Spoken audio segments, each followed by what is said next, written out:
चीन का काम आसान कर दिया है। अब आप ये सोच रहे होंगे कि अगर कोई कंपनी चीन की है तो उसके चीन का होने भर से हमारी जानकारी उस तक कैसे पहुंच जाएगी। हमारी अगली रिपोर्ट आपको यही बताएगी कि कैसे चीन की कंपनियां अपने देश के लिए जासूसी करने के लिए कानून में बंधी हुई हैं।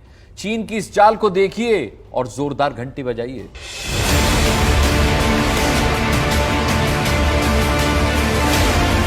इन तस्वीरों को देखिए। दावा है कि ये तस्वीरें ब्रिटेन की हैं। वहाँ खबर फैली कि 5G के कारण कोरोना फैल रहा है। इसके बाद कुछ 5G टावर को जलाने की तस्वीरें सामने आई।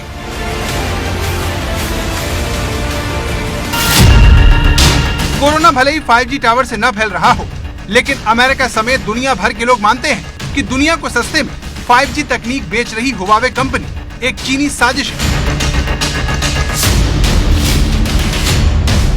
दावा है कि 5G तकनीक भारत में आने पर अस्पतालों में ऑपरेशन कई गुना तेजी से होंगे। बैंक, ट्रांसपोर्ट समेत कारोबार में हर जगह काम करने की रफ्तार बढ़ जाएगी। लेकिन अमेरिकी राष्ट्रपति को दी गई CIA की रिपोर्ट में बताया गया कि 5G तकनीक की सबसे बड़ी कंपनी हुआवे चीन के लिए जासूसी करती है।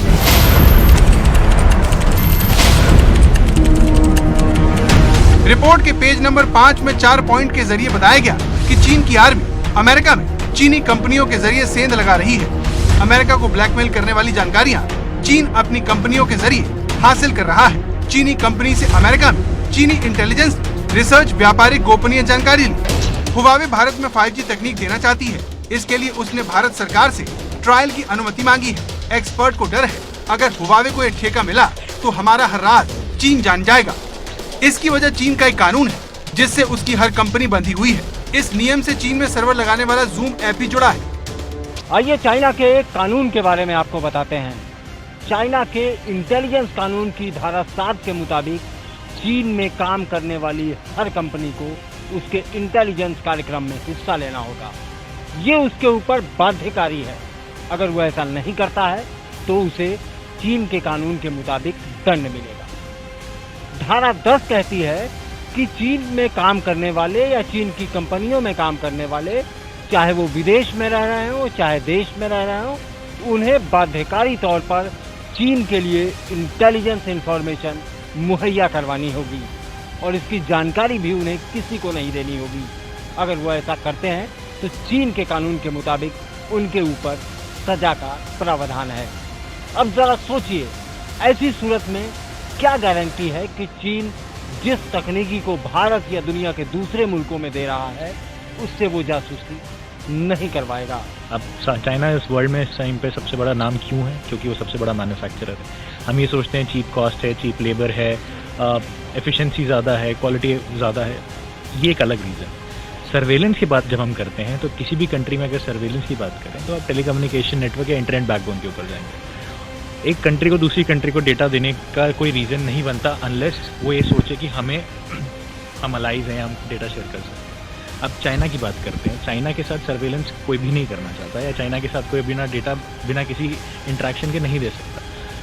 पॉसिबिलिटी सिर्फ ये आती है टेलीकम्युनिकेशन के अंदर, जब हम उनका 5G बैकबोन नेटवर्क अगर इस्तेमाल करें या 4G बैकबोन नेटवर्क इस्तेमाल करें तो हमारी डिपेंडेंसीज क्या है।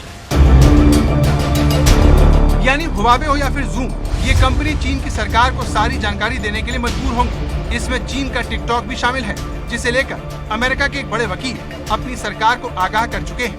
TikTok collecting as it runs on our phones a heck of a lot more than you would think. Images, of course, that users post, but TikTok also collects information about the messages that you send, about the apps that you use, the other apps on your phone. It collects the sites that you visit. It collects your search history. It collects your keystrokes. It collects your location data. It stores all of this and maybe lots more. तो बात सीधी है, Huawei हो या zoom या फिर TikTok, सभी चीनी कंपनियां चीन के जासूस की तरह काम कर रही हैं। इतना ही नहीं, इस लिस्ट सरकार के अधीन आने वाली कंपनी हिकविजन भी शामिल है। इस कंपनी ने अमेरिका में CCTV कैमरे लगाए और अब उसके जरिए जासूसी के आरोप लगे तो अमेरिका ने कानून बनाकर हिकविजन से वीडियो सर्विलांस सर्विस लेने पर पाबंदी लगा दी। इसके बावजूद दिल्ली में हिकविजन के CCTV कैमरे लग चुके हैं, जबकि आरोप है कि इन कैमरों में बैकडोर एंट्री का सिस्टम है, यानी सीसीटीवी कैमरों की तस्वीरें चीन तक पहुंच रही हैं।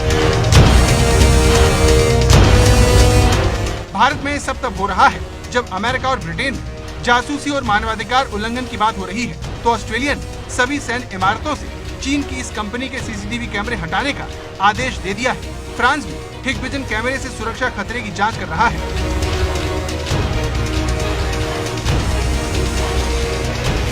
चीनी तकनीक के चक्रव्यूह का चौथा खंबा भारत में समाचार देने वाली चीनी कंपनी का यूसी न्यूज ऐप है, जिसके जरिए वो चीन का प्रोपेगेंडा चलाता है। इस ऐप के जरिए लिखी गई किसी भी खबर या आर्टिकल अगर चीन का विरोध है तो उसके शीर्षक संवेदनशील शब्द इसे बदलें लिखा आ जाता है। वहीं भारत विरोधी बात लिखने की पूरी आजादी होती है, यानी ये चीनी ऐप भारत को चीन के खिलाफ कुछ भी लिखने पढ़ने की इजाजत नहीं देता।